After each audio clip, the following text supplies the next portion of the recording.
Hello, and welcome back to another episode of Critical Reactions with your host, Bryan. We're going to do another comment request today, which is where I get a request from the comment sections. Pretty self explanatory. This one comes at us from Efiaz Demir. I hope I pronounced that correctly. I would highly suggest Sleep Token Take Me Back to Eden. It's the title track from their new album. It really is a journey. I know you checked them out before, so you won't be disappointed. I know Paravarium has been asking for some Sleep Token as well, so I'm sure they're going to be rather excited that I dig into this too. This track came out 2 months ago, and I think the album is relatively new as well. It's a 2023 album, but I don't remember what month it dropped in. Let's dive in, see what's going on. Take Me Back to Eden.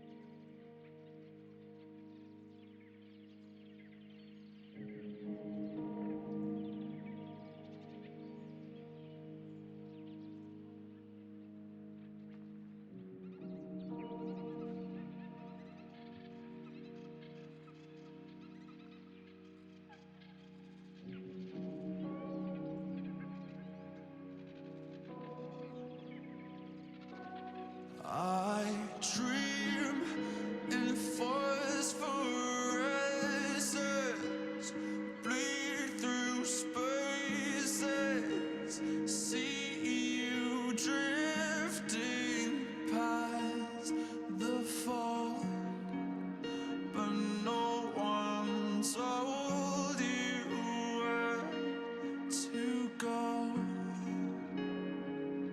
Really beautiful emotive delivery on the lyrics and the string work on the outside. Dive through crystal waters, perfect oceans, but no one told me not to breathe.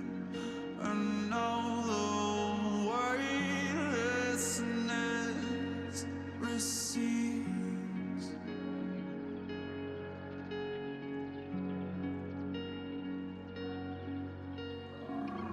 Mama, those eyes like fire. I'm a winged insect. You're a funeral pyre. Come now, bite through these wires. I'm a waking hell, and the gods grow tired.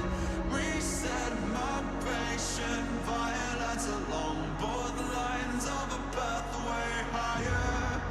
Grow back your sharpest teeth. You know my desire. I will travel far beyond the path of reason. Take me back to Eden. Take me back to Eden.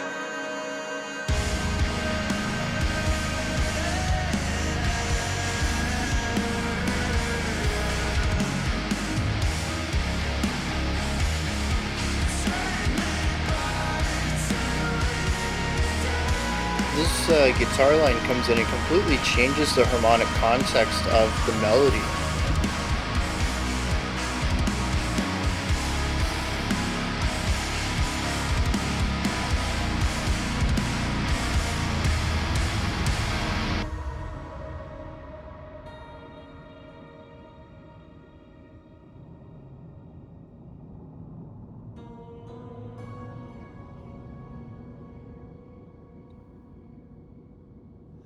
Well, yeah, I spit blood when I wake up. Sink porcelain stain, choking up brain matter and makeup. Just 2 days since the mainframe went down and I'm still messed up.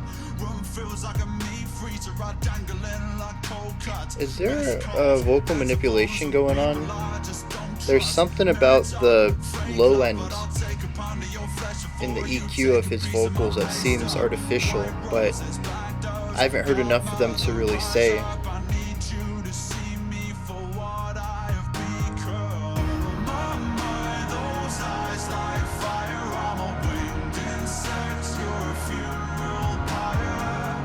Come now, bite through these It's beautifully produced, if nothing else.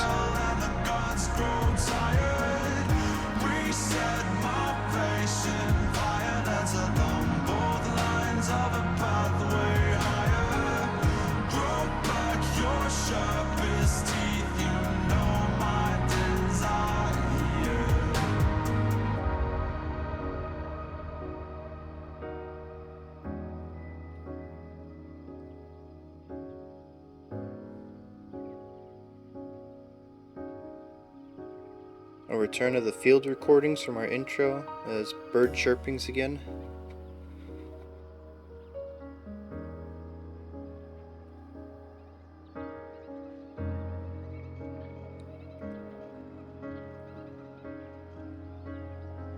I guess it goes to show, does it not, that we've no idea what we've got until we lose it.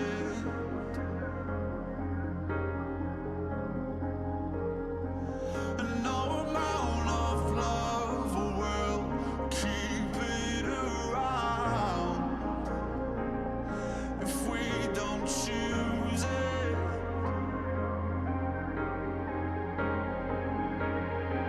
And I don't know what's got its teeth in me, but I'm about to bite back in anger. No amount of self-sorry will bring. Yeah, I mean, so far it's a solid pop rock track, I guess we could call it. Very uniform, though.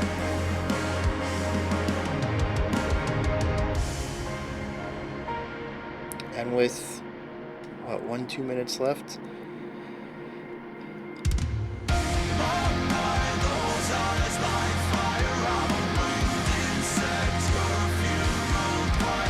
Yeah, we've heard this section before. I think this is the chorus.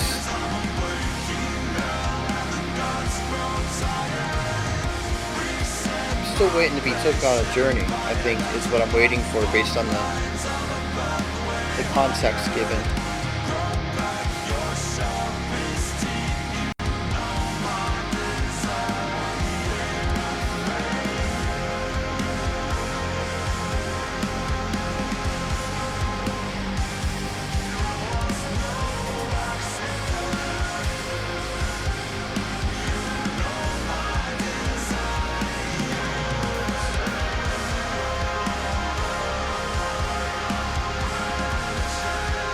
I like the drumming here.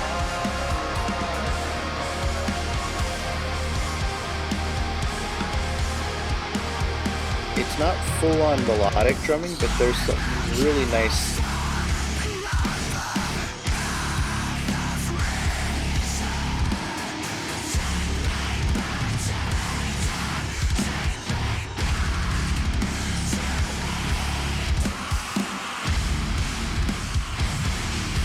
interesting layered harshes.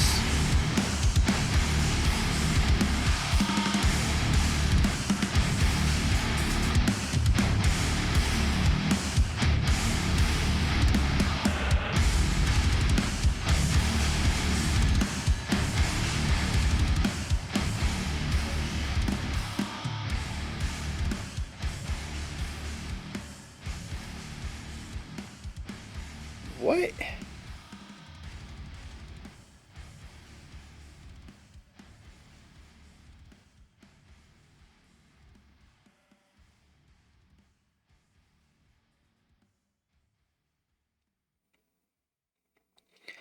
I mean, look.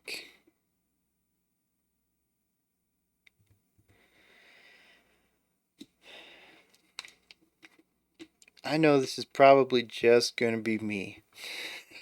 I bring this up all the time. Why are people introducing something brand new to fade it out immediately? Nothing was even done with that outro. There was one sentence, bring me back to Eden. I think he said it twice. It's like a 2-bar phrase musically. We have one sentence said over it, and we just play it over and over and over. It's so disconnected from the rest of the music. It doesn't seem to be doing anything there at the end other than to be a heavy ending. There's no foreshadowing on it. I guess the best I can say about it is that we do move into it rather naturally, coming off of that poppy gent stuff just prior to it. It isn't a drastic shock like some bands would go from the 0 or the 1 of the pop rock to the 10 as far as intensity is concerned.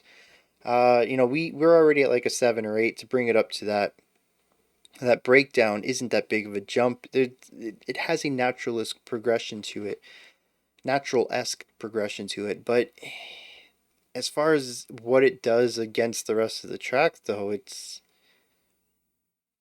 fluidly moved into, but doesn't do anything to elevate much, and isn't stuck around with long enough to mean anything, to do anything. It reminds me more of a. You ever seen a horror movie? I feel like a lot of mid 2000s uh, films did this, especially when a lot of horror movies moved towards the psychological jump scare stuff, PG-13. We saw a lot of PG-13 movies in the 2000s for some reason. And like it would get to the end of the film, they defeat the supernatural entity or whatever, and and then it would look like they're safe and they're driving away, and like the car goes away from like the haunted house, and then the camera just lingers there for a bit too long, and you're like, oh no. And then they like come out of nowhere, they just flash on the screen or pop up from the bottom to like suggest they're not really dead and they'll be back in the sequel kind of thing. uh that's what this feels like. It's tonally separated from the majority of the track, what the journey actually is in this song. But it's a neat little ending to do something cool, I guess. And I don't have anything against the outro of this track. I think it's a fine section on its own. It just doesn't add anything. It is there for something exterior to the track, much like that final jump scare is there not to do anything with the three-act structure or the rising and falling tension that goes throughout the film. It's literally there just as a little bonus. Hey, you watched the whole film, you were here to get scared, here's another scare, right? And so this ending doesn't really have much to do with the first 7.5 minutes of the track, but it's a cool little outro. And you came here for cool music, right? So here's some more cool music I've written. It's conjoined with the music, but feels wholly separate. And I think that's the most I'm going to say on it, unless my mind changes as I work through this analysis here. But yeah, I mean, like I said, I enjoyed it. I just wish they had done something with it. Put it in the middle of the track, have it move towards something. Uh, don't finish the track so early. Throw another minute on there, expand this idea, put some vocals over it, recontextualize some old vocals. Um, if you wanted it there, give it a purpose.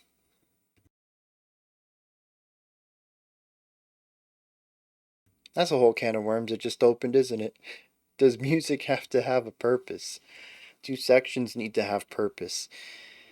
Whew, that's a topic for another day. So, the outro aside, this is a pop rock track. In fact, a lot of this I'd even put into the singer-songwriter category, as it is almost folky in a way that it's minimalistic music that's highly repetitive, designed to create an atmosphere for an ever-moving vocal line to produce something over. I didn't really get a notion of story here, like a lot of folk music tends to be, or at least what I've been exposed to in folk music. But it definitely has a vocalist focused idea where the music is secondary purely on texture and atmosphere, and all the focus is put on the vocals, their delivery, their texture, their EQ and production, their lyrics. What's being delivered through there. And it's honestly, the vocals are the most dynamic part of this track as well. We have some straightforward poppy vocals, we have some screams at the end, we have some trap style hip hop rapping stuff in our second verse, I think it is. We have pop rock belted clean vocals in our chorus. It's it is exceptionally varied where the music is not. It's not even just the texture and timbre of it, but it's also the delivery as well. Are we holding out notes? Are we having quick staccato movements? The rapping moves through like 4 or 5 different rhythmic flows to it. Um, there's just a lot of variety. If you take the vocals out, I don't think this song works for much more than atmosphere, for soundtracking. The song, I mean, it's it's weird to say, hey, if you take out this one element of a track, it's not a very good track anymore, is it? Because like they put it in there for a reason.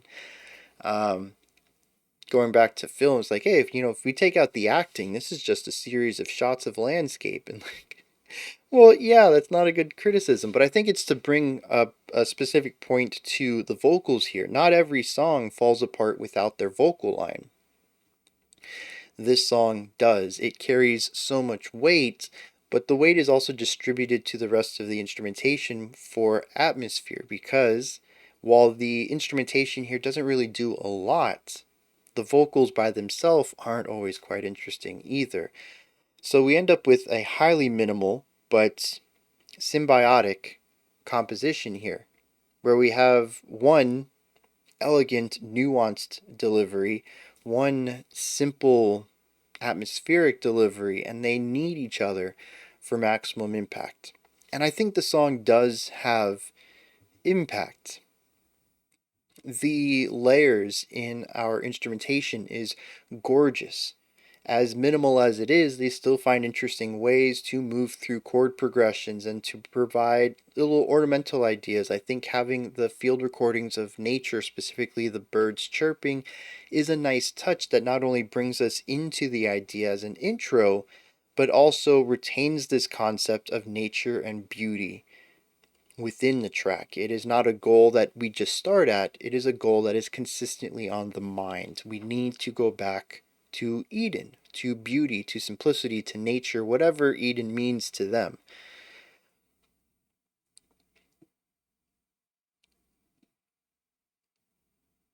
And so the music is well done. The vocals are interesting and keep the song moving forward, and all of this is tied together by the most important part of the song, I think, which might be a bit controversial, is the production. I think that if this was produced any differently, it would not be as popular as it is. It sounds like ear candy. Everything about it is interesting, and everything about it is elevated. Even the vocals, which I don't think the dude needs any vocal work, doesn't need any help in the vocal department. Let me put it that way. We've checked out some Sleep Token in the past, and I know they're masked and they don't give away their identities. It's possible that our vocalist has changed from the last time I checked him out. I don't know the whole cult story around him, but musicians change around. I don't remember the vocals being like this. There is It is directed and sharp like forward placed rock vocals, but it has width and depth like back placed, more operatic vocals. And that's what feels really off to me. You can't place your voice in 2 different places at once. The projection needs to be from a specific point. And so I don't know if it's double tracked. I don't know if they're using digitization to modify the vocals to come through this way. It is interesting. Without it, though, the vocals are just what they are. They're either forward placed or they're a bit wider, and they're going to miss that unique component to them. I've never heard vocals like this before, and like I said, as far as I'm concerned, anyone correct me if I'm wrong here, this isn't normal or natural. There is definitely a digitization, a production put on it to achieve this. Um, The sounds, the reverb, the size of this minimalism is unnatural. We have a piano and a couple strings in places with vocals, and they are maxing out the sound sphere. It is a massive sound. That is unnatural. It takes this idea and elevates it, makes it larger. The fact that electronic guitars, electric guitars run through overdrive and all this stuff is just as loud as a piano is unnatural. And this is the stuff you don't normally think about. But what I'm getting at here is that the song is produced in a way to maximize every single moment for emotional impact. The reason why the genty pop sections hit as hard as they do, aside from their rhythmic syncopation going on at those moments, is because of the pop of the production. It's because of the width that's added to these instruments. The reason that the more somber, atmospheric sections are as powerful as they are is because of the production. And like, this is like, duh, Bryan. You know, production is important for every genre, for every song. But I think more so here, this, while it has rock and metal elements to it, resides firmly in the area of pop music. Not because of the way it sounds, not because of the melodies chosen, not because of the chord progressions, specifically because of the way it's produced. Everything is taken from its raw natural element, and whatever value that might be is pushed up to 11, again, with one sole idea in mind. Does this improve the emotional weight of the track? That is something that's very popish, regardless of what era of pop we're in. The production is king for impact. Um, And I think they pull that off in a way that works exceptionally well across a variety of sounds, whether it's hip hop or pop or gent or metalcore. Yeah, there's like the chorus is kind of metalcore. I call it genty pop, but metalcore is probably a more accurate description of what's going on there. And then the breakdown at the end. Even the breakdown feels elevated beyond what most death metal bands, deathcore bands would do. It's brighter and punchier and less weightier and heavy than a lot of bands would go for, because they're not going for raw depth of pitch and that brutality. They're going for punch and impact. They want the rhythmic stylings and the rigidity of pitch, that one single tone sitting at the bottom, not necessarily for weight, but they want it for impact and punch, which means that crispness is going to be important. And so they produce that deathcore breakdown from a pop perspective. It's really interesting to hear how it doesn't change much, but it actually changes everything. It feels like a deathcore breakdown, but not like anyone else would do it.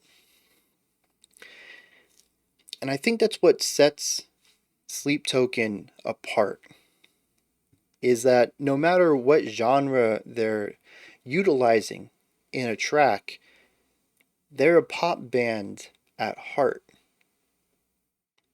And what that means is phenomenal production in every aspect. Some of their songs may end up being poppier compositionally, some of them may be heavier compositionally, but at the end of the day, the production is going to be the same through all of them. It's the unifying aspect of their music. And I find that to be quite interesting. I'm not going to say that I was blown away by this track. As with most of the other Sleep Token I've heard, I think it's fine. I wouldn't turn it off. I'm slightly interested in it, but at the same time, I have so many other bands that sit just a hair bit higher than it, that have new music coming out that I definitely want to get into first. I don't know when I'll get around to listening to Sleep Token on my own. They haven't really had a song that has grabbed me, but nothing's bounced off of me either. Um, but I totally understand why people listen to them and think, this is what I want to listen to, because it is metal ear candy, or rock ear candy for some of their softer tracks. Um, they take the sounds of rock and metal but put it through a pop lens of production, and it comes through as something that just sounds good at every moment. I'm going to take a second here to hit some lyrics. We're going to see what's going on there, and then we're going to wrap this up. You ever read some lyrics and you can't quite decide that if this lyricist is a modern day Shakespeare or just completely full of himself? uh, or even the third option, I suppose, is in on a joke that no one else is. I'm reading some lines here. I think particularly the chorus. It says, my, those eyes like fire. I'm a winged insect, you're a funeral pyre. Come now, bite through these wires. I'm a waking hell and the gods grow tired.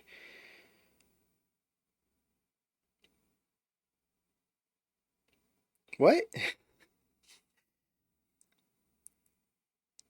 My first instinct, as I tend to give people the benefit of the doubt, is that there is some very cool connection between all of this hidden beneath layer of metaphor and simile, but there's honestly a part of me right here that says none of this makes any sense.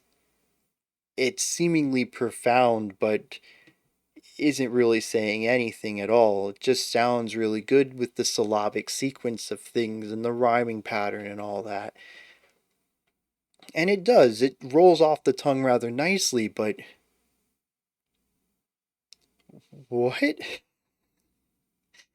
And that's sort of how I feel about a lot of this. There's a lot of vague elements to the lyrics in a way that either A, they really mean nothing, or B, well, let me take it back. Either A, they really mean nothing and they're really hoping the listeners inject meaning into it, or B, this dude is just on another level and it's going to take a team of poetic analyzers to come together to figure out what this dude is trying to say. And I'm not in a place to say which one of those situations is true. All I know is that this song means not much to me at all. I'm picking up on some very light ideas. Um, I have no idea what the chorus says. The first verse, I dream in phosphorescence, bleed through spaces, see you drifting past the fog, but no one told you where to go. We dive through crystal waters, perfect oceans, but no one told me not to breathe. Again, I got nothing. It's very vague. I mean, it speaks about being in places that we don't know how to operate. That's the best I got out of that. And how that connects to any of my other understanding here is none. The refrain, though, says, I will travel far beyond the path of reason, take me back to Eden. So, for whatever reason, the simplicity or innocence or beauty of Eden, where he wants to go, is beyond a reasonable idea for everyone, for society at large, I assume.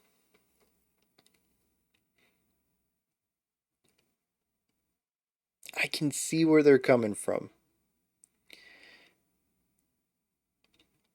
Verse 2, I think, is the most clear cut area, but it's also where he shifts to rapping instead. And I wonder if the rhythmic change up and doing something closer to spoken word rather than singing influenced the way that he wrote the lyrics.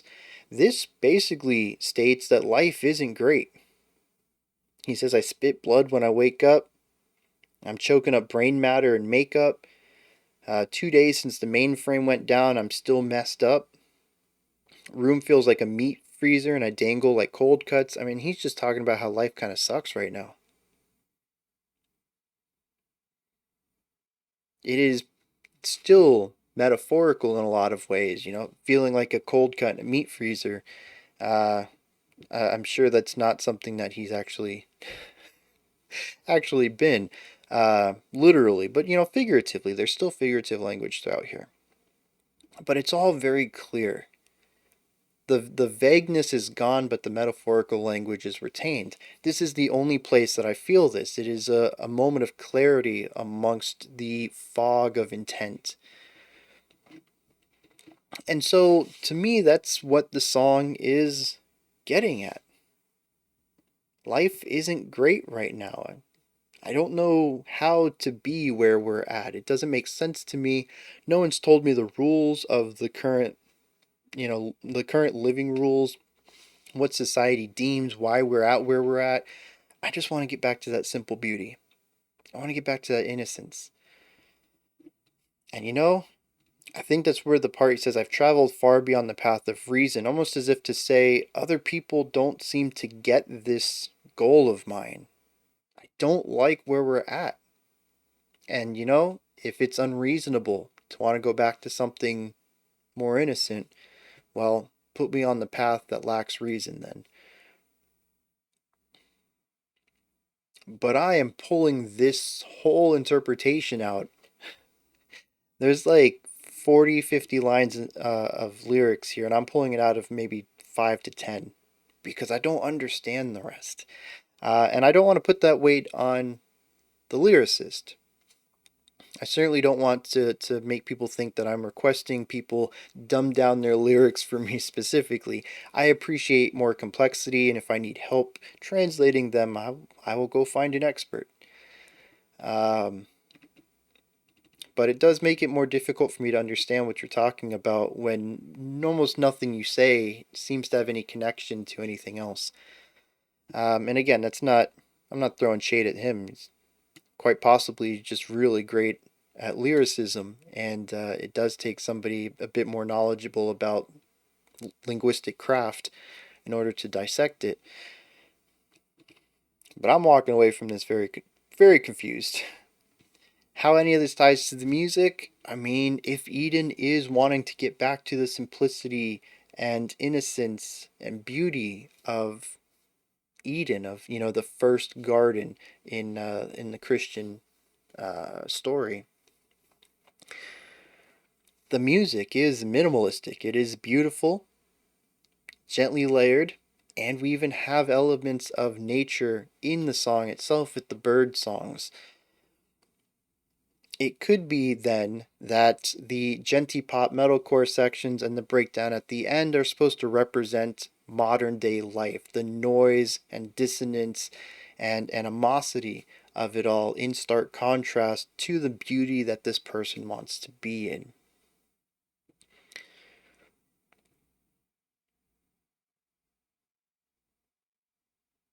I'm curious where the song goes next, where the album goes next, because that final breakdown could be getting slapped in the face with the harsh reality that we're never going back to Eden and that this is life and the fade out represents the cyclicality of that. If the metalcore section is reality, it is the harsher elements of reality that he wishes to escape. The breakdown is waking up from the dream and realizing things are even worse than you think they are. They're heavier, they're weightier, they push down on you, there's more tension and compression than even how you dream life to be currently. And I suppose it works in that context. Like I said, the fade out works because it speaks on the cycles of it, the repetition, the endlessness.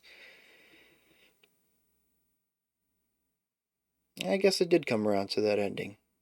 I do wish it was further explored rather than alluded to, but you know, it's their song, and I suppose they're happy with what they made here.